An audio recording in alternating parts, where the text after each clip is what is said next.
Hello. Welcome back to Historia. I'm Kylie. I'm Jamie. And we're here to teach you your history for the day. Or some part of it. Yeah. Okay. Hope you all are doing well. I hope you listened to our 101 and 101st episode. We're on 102, baby. It is quite a whirlwind. I feel like it's been longer that we've seen each other, but I feel like it hasn't been that long. Yeah. It's only been a couple weeks, I think. Yeah. But we also just keep talking every day. That's true. Oh my God.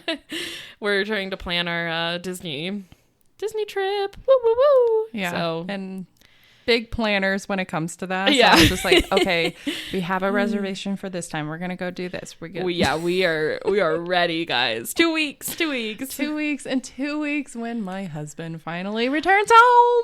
He's coming back from the war. Just make it sound really more dramatic. like his extended European trip. Vacay. No, he's fucking hated it. Fair. Well, I hope y'all are really. Wow. Jesus Christ. I hope you all are doing great today. We're mixing it up today. Oh God. I have no idea what she did, but we did clarify that we weren't doing the same region. Yeah, I'm in Canada today. What a shocker. Canada. I'd love to live there one day. Well, maybe not, but I've visited before, but only for like 24 hours. So. Oh, I really want to go to Banff National Park. Oh. That's on my bucket list, 100%. Cool. It's a cool park. That's awesome. So, we're doing some true crime today. Ooh. Yeah, I thought I'd throw that in there because we haven't done true crime in a long time. Yeah. Like we did like the first kidnapping case and then something else, I think. But it's been a while. I have a really good one that you will really appreciate. I think I'm going to do that for my next one. Okay. Very exciting. Mm-hmm. We recently did an episode on Barbie. Yeah. And all of that. And I immediately thought of this case because, do you know who I'm talking about? I think I do. It's very gruesome. I forgot how intense it was, but I'm talking about the Ken and Barbie Killers. I knew it. Yeah. I fucking knew it.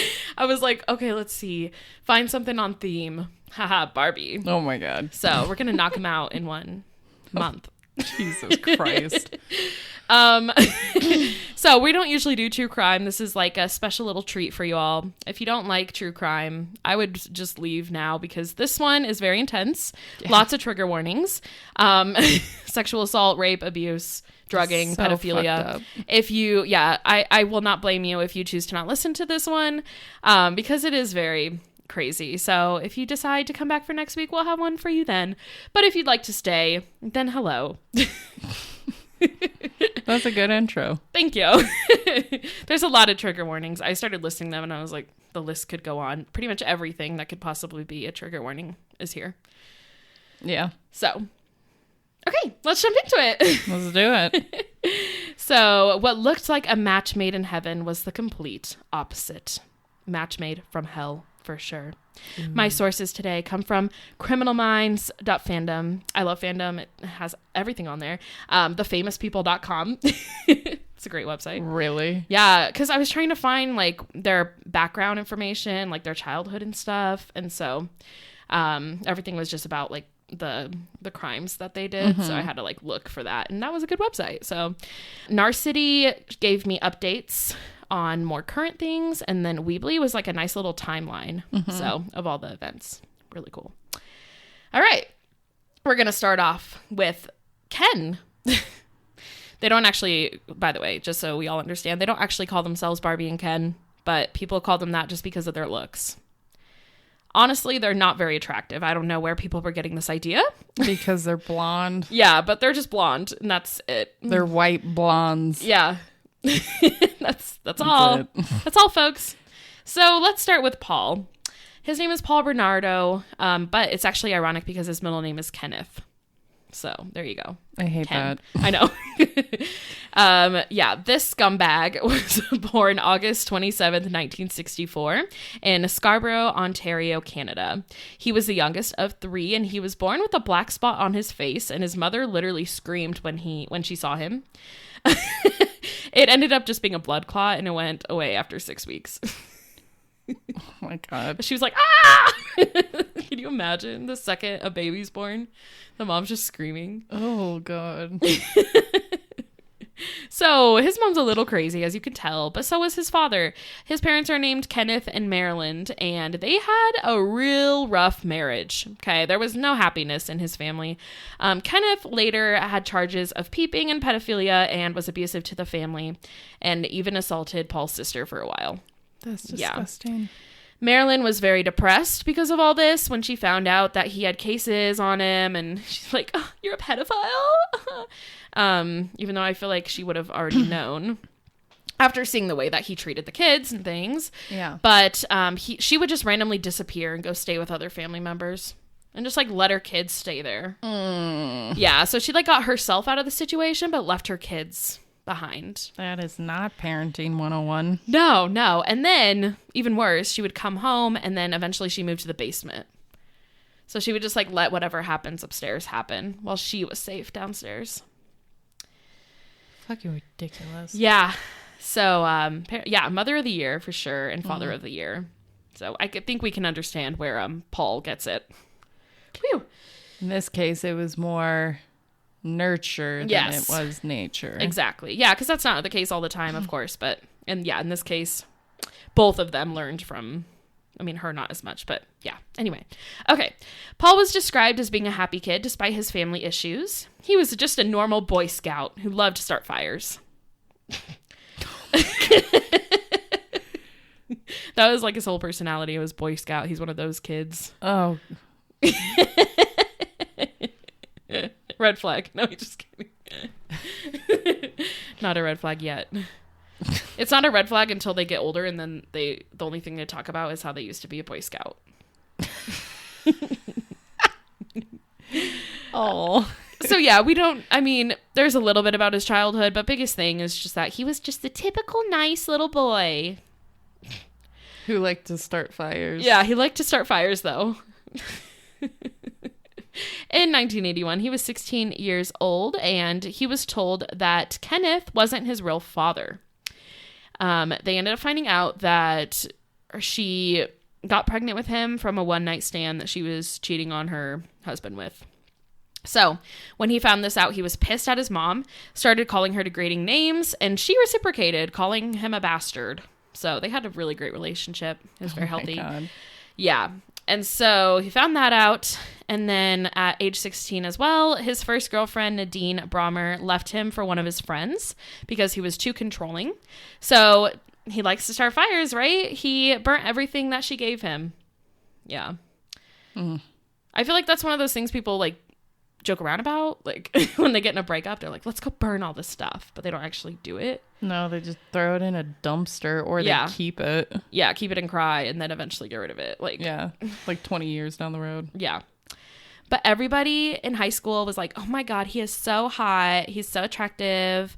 They thought he was very attractive. And I look at pictures and I'm like, he's just your very generic white boy with blonde hair. It was the 80s too, so. Yeah. Right. For that time, he had the look going, unfortunately. But he was also a good talker, so he was very like good at starting conversations. It wasn't that he was charming or nice per se. He was charismatic. Yeah. He just like knew how to manipulate people and talk to them to make them go on his side. So, and this also helped him later on stay hidden in the eyes of the law because people saw him as just like, oh yeah, he's always, willing to talk about things. He's not trying to hide anything. And he's just a normal looking guy. The 80s. The 80s, yeah. His goal was to be a finance guy. Of course. Oh, yeah, let's do that. So he graduated from Sir Wilfrid Laurel Collegiate Institute and was immediately employed through the American company Amway. And this was like a sales job. So it actually helped him learn how to talk to people and like how to sell things, which made him even more of a better talker. And he learned skills of being able to talk to women and get them on his side. So yeah, he applied these lessons from famous motivational speakers to meeting women at bars. So when he began attending the University of Toronto at Scarborough, he developed dark sexual fantasies.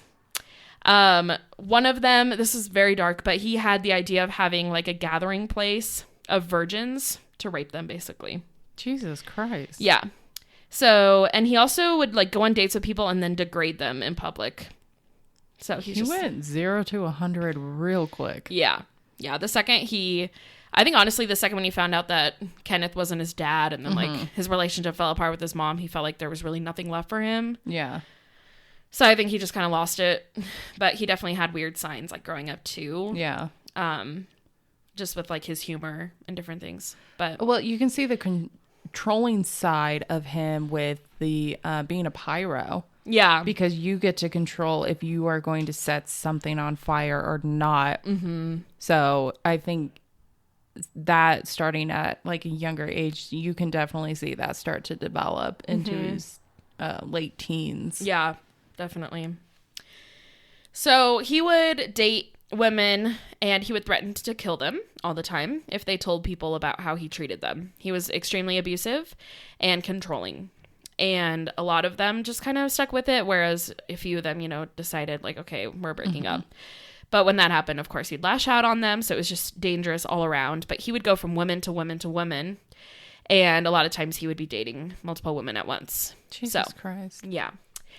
That's just crazy that like his reputation never got ruined. Yeah. Like nowadays he would have never gotten away with that. But I feel like nowadays like it's a different time. Yeah, girls are more on each other's sides, whereas back then it was more competitive, I think. Yeah. So it makes sense. But in 1986, 2 women got restraining orders against him for making creepy phone calls to them. That's a sign. Yeah, and he also believed anal sex was the best way to dominate women, and he would demand for it. Jesus. Yeah. Yeah. Disgusting. But yeah, he told his friends all the things he did all the time. So he'd be like, yeah, I like to illegal fish and I like to steal things once in a while. And then one day he's like, and I abuse my girlfriends. And they were all like, what? So they were cool with like the other things. But once they heard that, they were like, dude, that's not cool. And he's like, like wrong crowd, right? Yeah. You don't just announce that. But they still didn't tell anybody about it, even though they knew these things about him. Yeah. Red flags, man. Yep. Very unfortunate. In 1987, he got a job at an accounting firm. Yeah. And him and his friend heard the Howard Johnson was the best place to meet women. Oh my God. The Hojo. Really? Yeah. That's very sad. Oh my God. I'm guessing it was so that they could easily like take him to a room. Yep. And like get him alcohol or whatever. But this is where he met 17-year-old Karla Homolka. He's 6 years older than her, by the way. So he was 23 at that time when they met. Jesus. So now we're going to talk about Karla Homolka. This girl is wild. Yeah. Very wild from the beginning. Okay. She was born Karla Leanne Homolka on May 4th, 1970 in Ontario, Canada. Her father was a Czechoslovakian immigrant and worked as a traveling salesman. He got drunk a lot and would fight with her mother. Karla and her 2 younger siblings would comfort each other. So another abusive relationship and an alcoholic father. She was asthmatic and was hospitalized often. That's just a fun fact. That doesn't have anything to do with it, but she also loved to draw and loved animals. Heavy quotes on that, by the way. Loved animals. Okay. She worked at a pet shop in her teens, and she was really smart. Her IQ, I didn't write down exactly what it was, but she's known to be intelligent. Really? Yeah. Well, a lot of psychopaths are. That's true. Yeah. Mm-hmm. I don't know if I don't think she's labeled as one, but I'm just like giving an example of someone who has to be one. I don't know if she is either, but if she's not, I don't know who is. She's crazy. She's also known to be very bossy to her friends. It was just like that bitch that's just like annoying and mean all the time. So this is why I put quotes on she loves animals, because one time she was at her friend's house and they were playing with a friend's hamster And she was like, I have a brilliant idea. What if we let the hamster fly? So she made a parachute out of like a pillowcase and threw him out the window. Oh my God. In the parachute. And he died. I think it took him 3 days to die. Oh. Yeah. Then she played with the corpse. She dug it back up and played with it, which is a very strong sign that someone's going to be a serial killer. We see it time and time again. But yeah. So she loved animals so much, and she became a vet a few years later. What the fuck? Like, you can't say you love animals and then do that. I would have literally, like, cried for 7 years if I accidentally killed an animal. You know, like... So she was also very obsessed with crime at age 12. It's not that weird, but she would read like Nancy Drew books, that kind of thing. Mm-hmm. So she was kind of learning things that way, but it's not the weirdest thing. You know, Nancy Drew's not that crazy. Yeah. But she definitely had an interest in like, you know, how people commit crimes and things like that. And she loved to scare her friends. So nice. Oh, God. She would always try to call on spirits with her friends as well. And she often fantasized about death and once tried to cut herself with a knife. She would usually like tell people that she was going to so that people give her attention. And when nobody did, she like pulled out a knife once and was like, I'm doing it. And then someone stopped her. So, yeah. Jesus. One of the worst things is that she made fun of a girl with disabilities who had like really short arms and called her a seal and then got all her friends to come with her and they like pretended to be a seal. Oh. Yeah. That was when she was a little girl. And I'm like, that's a huge red flag if a child is doing that. Yeah. They have something wrong with their brain. Like, you don't... Ugh. So, yeah. But, fast forwarding again, after graduating in 1988, she was hired as a full-time vet technician. There were clear signs that she had multiple personalities disorder. Like, a lot of people thought that she was crazy, and she couldn't really keep friends because they didn't trust her. She would just lash out on them. Mm-hmm. So... But she met a good friend at vet school named Debbie, and her and Debbie got to attend a pet expo being hosted at the Howard Johnson. So that's where she met Paul. Good old Hojo. Oh, God. So before they had met, Paul had raped 2 women in May of that year and attempted to do it to another person in July. His first 2 rapes, there's, I think, 14 altogether, but that's just what's been reported. You know, yeah. I'm sure there's a ton more. He even admitted to doing more, but he didn't explain who it was. His first 2 in May were like 2 weeks apart. So that just shows you. Jesus. He tried to do it again in July, but they ended up defending themselves and ran away. He met Karla in October of that year. And when they were at the Howard Johnson, Karla and Debbie were eating dinner at the hotel when Paul and Van Smearnies, that's his best friend's name. Wow. Yeah. He was like his next door neighbor as well. So he grew up with him. They approached and asked if they could join them. And it was love at first sight, as they say. Oh, God. So after just an hour of talking, I almost called them Barbie and Ken. Oh, God. After just an hour of talking, they ended up going up to Debbie and Karla's room and hooking up for 4 hours straight. While Paul and Debbie just kind of sat there. Yeah. I probably would have been like, I'm going to go. Like, yeah. I don't think I would have just sat there. No. But they probably made it weird. They were probably like, just stay. Because they're crazy. God. So Karla said later that in the beginning, he was nice and he wasn't a bore. And that's why she wanted to stay with him. She liked the risky side of things. And they had a good sex life. So that's why she stayed. She's 17. He's 23. Very young. Okay. Naive. Yeah. Yeah. Okay. Living 2 hours away from each other, Paul would visit her twice a week. Her family loved him. They called him their weekend son. He was nice. He took good care of her. And he made good money. Wow. So they're like husband material, even though you're 17. Oh, God. Yeah. And things started to get weird. I mean, if they weren't already, but they started to get weirder when he wanted to peep on her younger sister, who was 12 years old, and asked her if she would be okay with that. And she said yes. That's bold of him to do that. Literally. Like, again, you have to know your crowd, right? Your audience. Well, I'm guessing before that, he was probably just doing small things. Yeah. that led up to that. Right, to test her a little bit. Yeah. To see if she would be on his side. Mm-hmm. He was already getting really controlling at this point, too. Mm-hmm. And she was accepting it and just, like, letting it happen. So I think he was starting to notice, like, she's going to go with whatever I do. Yeah. This is going to be great. This is who I've been looking for. Ugh. At this time, he was still dating his most recent girlfriend, Jennifer, while this was all happening, until the night that he graduated college. He accused her of cheating on him, even though he's been doing it. Oh. And she was like, no, what are you talking about? Anyway, I got you a graduation gift. And she pulled out a sweater. And he hated it. He was like, what? And he literally, like, went into his car and started popping donuts. What? And she's just like, dude, what is your problem? He got angry over that. So then Jennifer was like, all right, we're done. I'm gonna go. So good for her. Yeah, she's like, yeah, we're done. And he's like, oh, okay, I totally understand, but let me drive you home first. She was like, okay, fine. So as he's driving her home, every time there was a red light, he would stop, slam on his brakes, grab her hair, and hit her. So eventually, he drove to a secluded spot and pulled out a knife and with all intentions to stab her.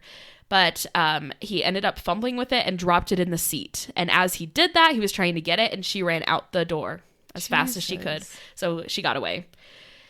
Yeah, I think that would have been his first murder. Yeah, 100%. Yeah, very clear. All because of a sweater. Jesus. Let that sink in. This guy is, yeah. Another interesting thing is that he once asked Karla how she would feel about him if he was a rapist. And she said, it would be cool. Okay, so there's that. Wait, so this ex-girlfriend didn't press charges on him? She might have later. I don't actually know. But I know she a couple times threatened to go to the police. Yeah. With how he was treating her. Mm-hmm. So I think after he hit her a few times, he was probably like, she's going to go to the police and I'm fucked. So you know what? She has to die. Yeah. So I'm guessing she ended up pressing charges after this. Yeah. But I didn't hear anything about afterwards. So I'm sure she has a restraining order. Oh, 100%. After all that. Yeah. Ooh. So December 16th, 1987, he committed his third rape against a 15-year-old girl. Jeez. The next day, the Toronto police told women to be on the lookout if traveling in Scarborough late at night, and he became known as the Scarborough Rapist. There's a bunch of rapes that happen. I'm not going to say them all, even though I listed them. In 1987, there was another one. In 1988, there were a few more and then a few more attempts. A lot of them were able to fight back. There was one who fought him off and he ended up stabbing her and she had to get stitches. Jeez.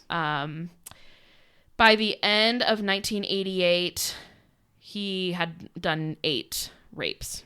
Jeez. Committed 8 rapes so far, from what we know. But the way he was going so fast through them, there's probably a lot more. Mm-hmm. One of the weirdest things about him is he always did it in the person's front yard or backyard, and it was always like a teenager. Oh my God. That's risky. Yeah. Like, oh, wow. And that also, I can't imagine that trauma. Like the place that is your safe place for it to happen there. No, so that's dangerous. Yeah. And a couple times, like, they would scream and the neighbors would hear him, so he would have to run away. Mm-hmm. But then we jumped to 1989, and in June of that year, he attempted another one, but she screamed, and that was one that alerted neighbors. And then he completed his 8th, 9th, and 10th rape that year as well. In December of that year, when he hit number 10, he got engaged to Karla 2 days later. Oh my God. Yeah. And he still had an obsession with her sister, Tammy. So they ended up spiking her spaghetti with Valium, and he raped her in 1990. This was also the year that he lost his job and tried to make money by smuggling cigarettes. They later drugged Tammy again because the first time she woke up, and so they didn't get to do it that long. They later drugged her again with an animal tranquilizer from the vet place that she worked at and raped her. Tammy died that night because her sister, Karla, held the rag on her mouth with a tranquilizer and suffocated her. Jesus. She choked on her own vomit, and it was deemed an accidental death. How? Yeah. after they killed her, they like casually just like continued on, and then they cleaned up the mess and everything, and then they called the cops. It was just like, she choked on her vomit. Did they not get like an autopsy done? I don't think they ever did. Oh my God. Yeah, I think they just believed them because at this point they didn't have a reason to not. Yeah. The creepiest thing, like, that is all terrible enough, but then at her funeral, he went up to her and stroked her hair, and the couple placed a picture of themselves in her casket. That's fucked up. Yeah. Okay. So many of his past girlfriends and friends tried calling the police after they released a composite sketch, but they had been getting too many tips and they weren't able to follow up. Oh, that happens a lot, unfortunately. Yeah. Especially with it being the 80s. The Yeah. system was terrible. Right. And DNA testing was super slow. Mm-hmm.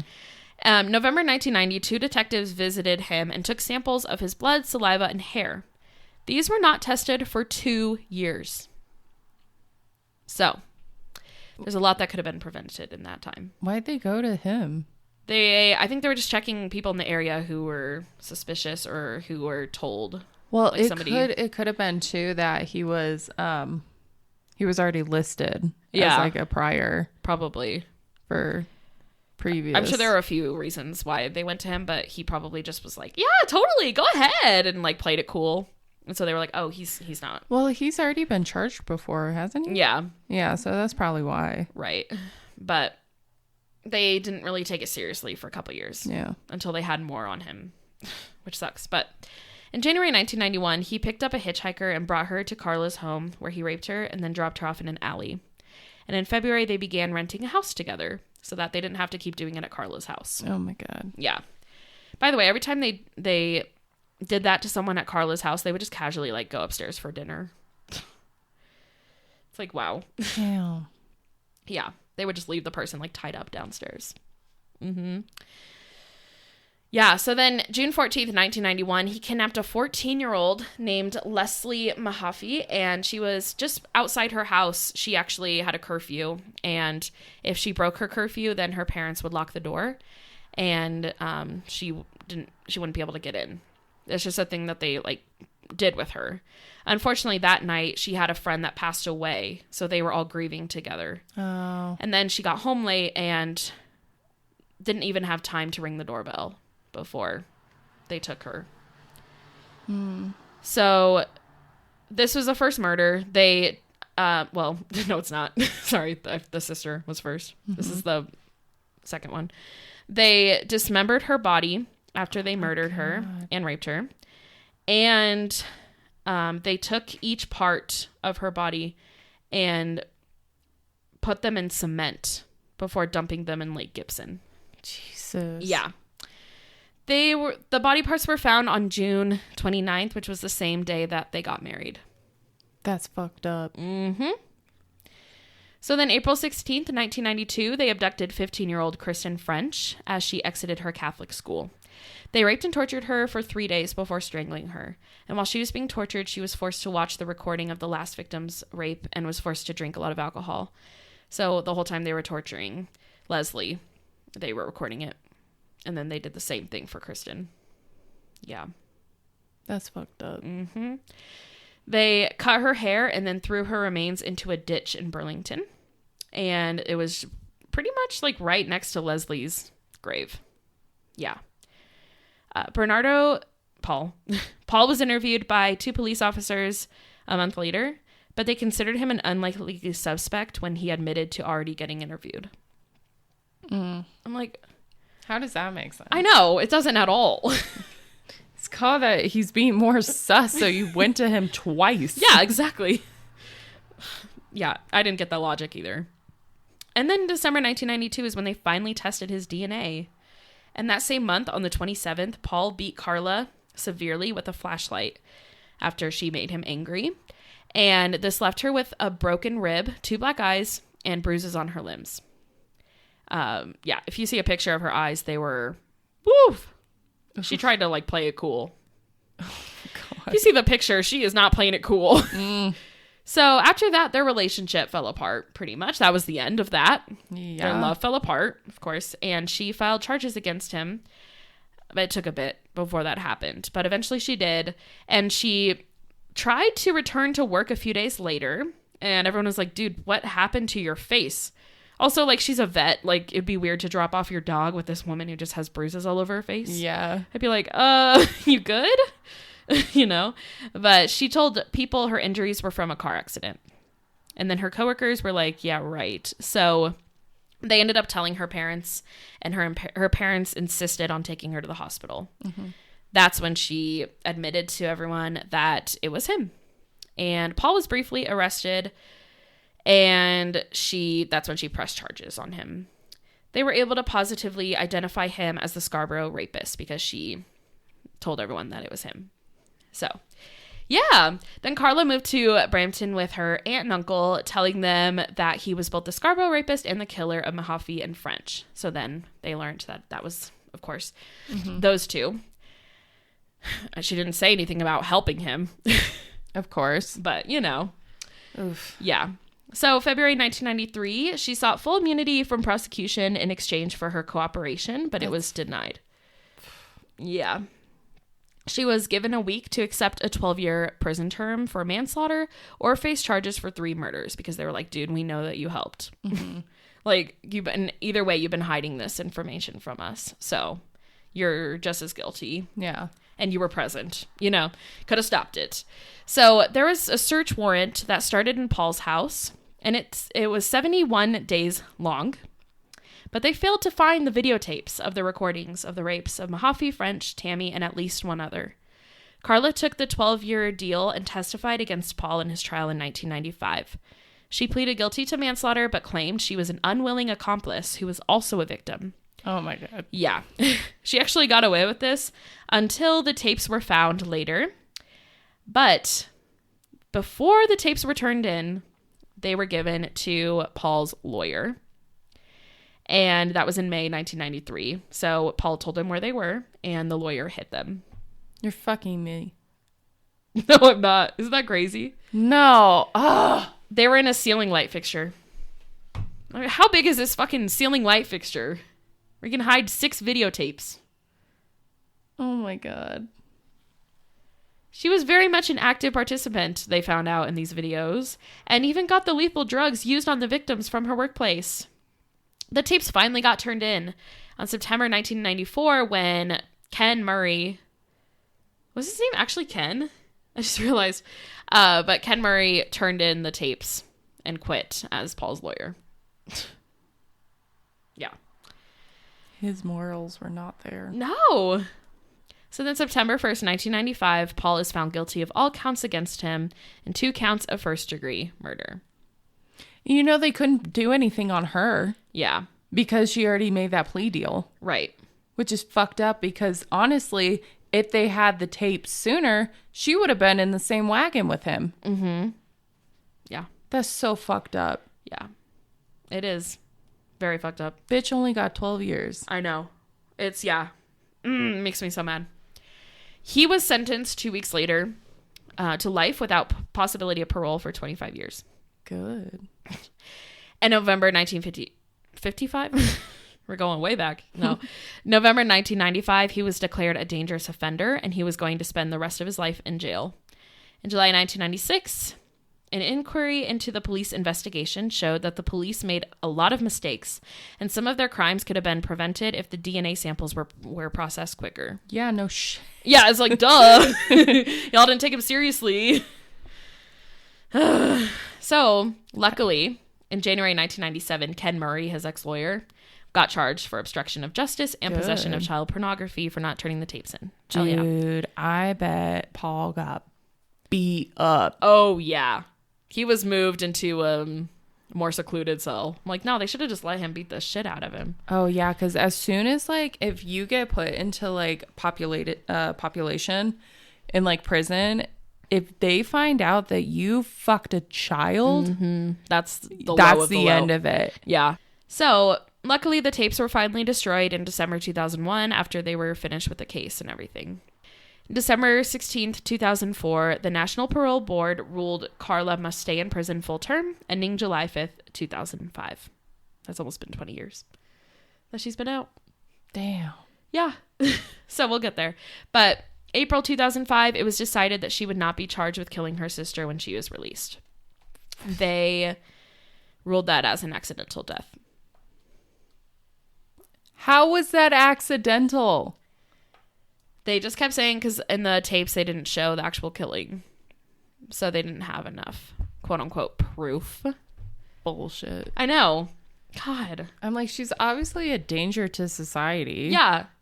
She should be in life as well. Like, she should have the same consequence as him. Yeah. They worked together. No, it wasn't everything that, like, she didn't do everything with him, but she did enough. Yeah. The murders were enough. God. So, July 4th, 2005, Miss Karla got released after her 12-year sentence. Okay. How old was she at this point? 35. Yeah. In October 2005, Paul confessed to at least 10 more sexual assaults. Jesus Christ.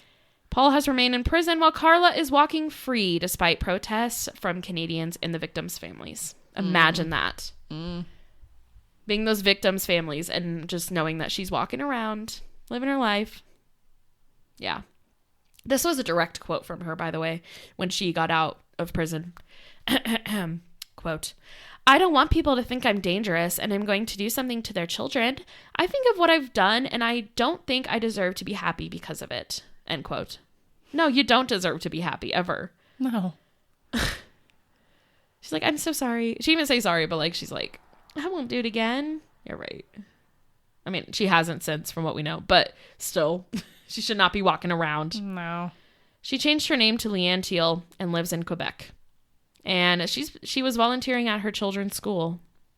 She has kids? She has had 3 kids since being released in 2005. Dude, those kids are going to get bullied once they get into high school and people start learning, because true crime is huge for like teenagers and stuff. And as soon as they find out who their mom is, oh man. I wonder if like they even know the extent, because they're probably, you know, her oldest is probably almost like 18 or 19. Damn. Like, they have to know the things that she's done. I wonder how their relationship is. I know. I wish there was more to know. She married her lawyer's brother. So. Nah. And she got a psychology degree. Mm.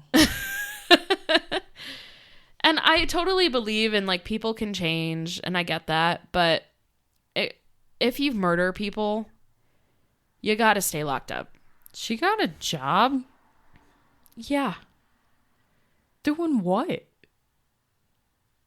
I think she's like a counselor or something. Fuck that. Yeah. So if you'd like to see I don't know. If you'd like to learn more, there's a documentary called Ken and Barbie Killers, the Lost Murder tapes. I think I've seen a preview of that. Yeah. I watched a documentary a long time ago. I don't know if it was that one. And then in 2006, there was a movie made about them called Karla with like actual actors. I haven't seen that one. I don't even know if you can find it anywhere. I don't know how people just do true crime podcasts, because like that case alone pissed me off and was just like, I can't believe this. Yeah. I listen to true crime all the time, but it's different, like researching it, and I don't know how people will do that every week. It drives me insane listening to the true crime that there's no closure. Yeah. Or like it's just unsolved. Like it's cold, yeah. Like I cannot, like I watched Unsolved Mysteries with James because it was just something to watch. And it drove me absolutely insane watching it because none of them had closure. Yeah. And so we would always we always talk back and forth of just like what could have happened in like the situation. Like I love watching it with him because he gets into it as well. But I hate when things are unsolved. It stresses me out. Or it really shows just how the justice system works. Mm-hmm. But then again, they're just like, well, everybody is proven innocent until guilty. And it's like, you put all these bullshit rules of like, there's obviously proof that she did this shit, but because like there's like a plea deal and stuff like that, it's like, it also stresses me out so much when we know that like they're still alive. Yeah, like both of them are still alive. Well, he's in prison and he's gonna stay there. What do you know what prison he's in? I'll just search it. I'm just curious to know, because he has to be in like maximum. Yeah. Oh, for sure. Oh my God. Montreal Institute. So I think they were trying to move him to medium security, but they decided not to. Nah. He's a little. Yeah, they don't want him ever out of a maximum security penitentiary. No. They said he should leave prison in a box when he's dead. Yeah. That's how psychopathic he is. Yeah, I think Canadians are just terrified of him too, so they're like, keep him locked up in that high. Which is good for them in that sense. The fact that they don't want to move him to medium security just shows you that he's still crazy. Yeah. You know, dangerous. like, yeah, he's still dangerous. Oy. Why can I not think of the name of it? Solitary confinement. Oh, that's what it's yeah, called. okay, that makes sense. God. It's right here. The confinement, I kind of got like part of the word for. I know what you were saying now. Okay. Okay, yeah. So it was going to drive me insane if I didn't find that I didn't know word what you out. meant at first, but yeah, when they're like stuck by themselves. Yeah. Yeah, okay. Solitary confinement. Okay. That's probably why he's going crazy too. Yeah. Not He's just around been a by lot. himself for years and years. Dude, that fucking sucks. I would just But- like, I'd be like, please just kill me at that point. Literally. But then again, like you in solitary confinement thinking of everything that you did. Yeah. Oh yeah. You think about it, mister. You get in your own head.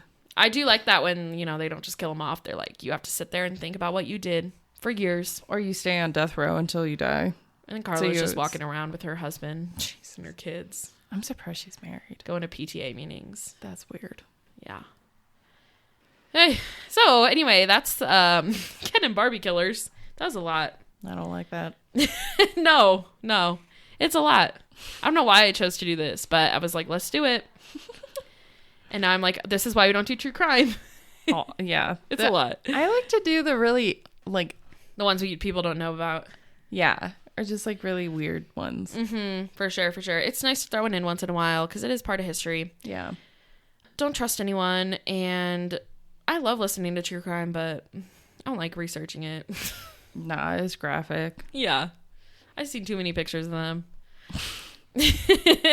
Okay, thanks for listening. Where can you find us? You can find us on Instagram and TikTok at History the Podcast, and you can email us at historythepodcast@gmail.com. Sweet. All right. We'll catch you next time. Yay! Woo! Woo! All right. Bye. Bye.